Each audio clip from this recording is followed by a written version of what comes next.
The more I study it and the more I see people get better, the more I need to spread the word. This is not about diet. This is about your overall health. And today we're going to talk about the subject that many people are afraid of, that dreaded LDL. You think you're eating healthy, you're cutting fat, avoiding butter, choosing whole grains, but your blood sugar is still high. You still feel miserable, and your test results are still getting worse. What if I told you the problem might not be cholesterol? It might be insulin. Let's talk about it. If you're tired of sugar cravings, brain fog, fatigue, and all the conflicting health and diet advice, and you just want to know what's happening inside of your body, you're in the right place. I'm Tashawn Davis, holistic health coach, registered nurse, and metabolic health educator. I help you break sugar cravings through balanced blood sugar so you can take your health back naturally. So grab your favorite sugar-free drink, pop in those earbuds, and let's learn how to work with our body and not against it. Hey, before we start, I would love to shout out this reviewer who is from Irie MD. She's an actual pediatrician who came to some of my group coaching. She says, Tashawn is a registered nurse with more than 20 years of experience. She shares her personal experience in mind and body transformation after changing her diet to limit carbs and sugar. She provides evidence-based guidance based on well-done studies. She helps clients reverse type 2 diabetes, fatty liver, and even renal failure. Wow. Thank you so much. That truly means a lot to me. It helps us out whenever you leave a review, and it's just so good to see real people who are being transformed and are able to share this good news, because we really need to spread the word. Remember, my goal is to reverse 1 million type 2 diabetes in my lifetime. And actually, what she said right there about limiting carbs and sugar, that's exactly where we're going to connect today.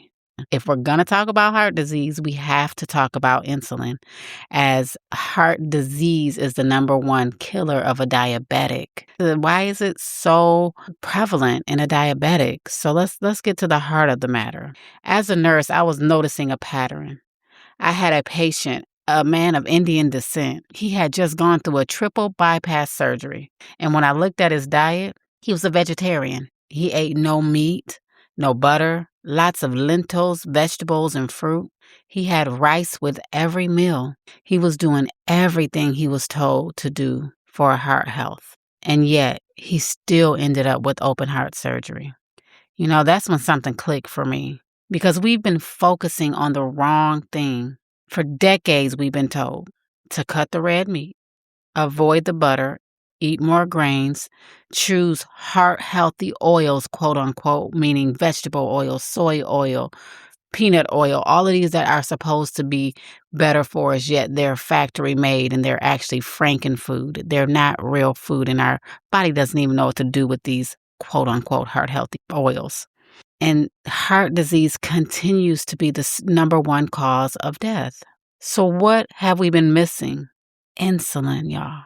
Because chronically high insulin increases inflammation in your blood vessels, promotes plaque buildup. It causes your body to retain sodium and raise your blood pressure. And it disrupts how your blood vessels relax. And yet, insulin is not even a part of the standard blood work. We got to do better, y'all. Here's what most people don't know. Half of the people who have heart attacks have normal cholesterol. So cholesterol is not a causative factor. It's the response. Cholesterol shows up after the damage. But insulin, sugar, and inflammation, that's the cause of the damage. And taking that simple fasting insulin will tell us a story well before all of this damage has to happen, long as we can educate what to do when we find it. Let me make it simple. You wake up thinking you're making a healthy breakfast, right?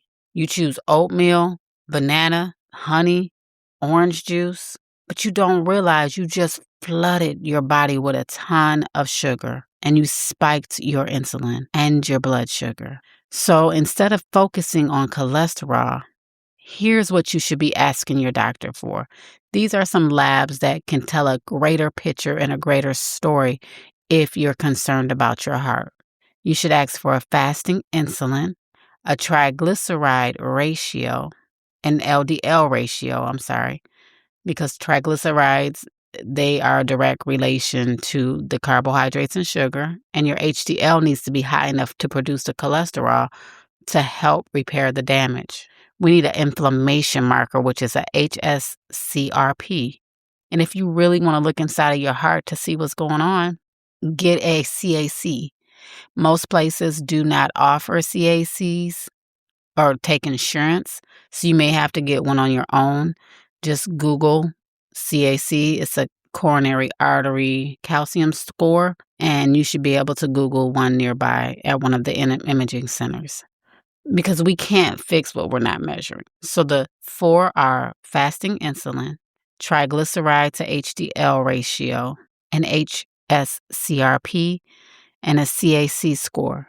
And you can also get a LDL, ask for a particle size, because the particle size gives a better picture. The hard, dense LDL compared to the big, fluffy LDL, there's a difference. In my book, Sugar Deception, I break it down and talk about it. But you should know that the fluffier, bigger ones are not bad. They are actually, a lot of studies have been shown that they're more heart healthy. And so what can you start to do today? Cut the sugar and processed carbohydrates and high carbohydrates. Try to eat food that is grown above the ground, non-starchy carbohydrates. Lean more toward berries than heavy fruits so that you can give your body a break from producing so much insulin and sugar. Switch from seed oils to real fat like natural butter, olive oil, coconut oil, beef tallow, lard. Prioritize protein. That will help you to build your heart muscles and to help you feel full longer. And you can walk after meals and focus on stabilizing your blood sugar. We have to get rid of some stuff before we can start adding things. And I know a lot of stuff, a lot of things are just, they're good for you. They're natural made. They come from the earth. But if you have insulin resistance, we have to be careful about continually spiking our blood sugar, no matter if it's from a prune or from a piece of candy. We have to be aware that we need to keep that sugar low to get our heart into a better place. You were never broken. You were just misinformed. Your body is designed to heal, and your heart, it still can. If you want to dive deeper into this, I break down all of this in my book, Sugar Deception, including the exact labs, the real patient story, and what's driving disease in your body. And if you want to take action, grab my free 3-day sugar reset guide. It's in the show notes. And it can help you to start stabilizing your blood sugar right away. We have our Facebook group, Health Beyond Weight Loss, Metabolic Health, and Insulin Resistance. That's where we talk about real life, recipes, testimonies, and support. You don't have to do this alone. Book a call with me if you need to, www.writethevision22.com. Because when you understand your body, you can finally take your health back. You are needed in this hour. In all you're getting, get understanding. God bless. Alrighty, my friend. If this episode has helped you understand your body a little bit better and helped you have the confidence to make better informed healthcare decisions, share it with someone you know who may be struggling with sugar cravings, brain fog, or fatigue, because they may not even realize that blood sugar could be the reason. And also leave a review, because it really helps more people find this. Remember, the goal is to reverse 1 million type 2 diabetes in my lifetime. And as always, I want to remind you the harvest is plentiful, but the laborers are few. And some people are fighting every day just to have the health and energy to live their everyday life that they were called to live. So I am praying for your health. I am praying for your strength. And I'll see you on the next episode.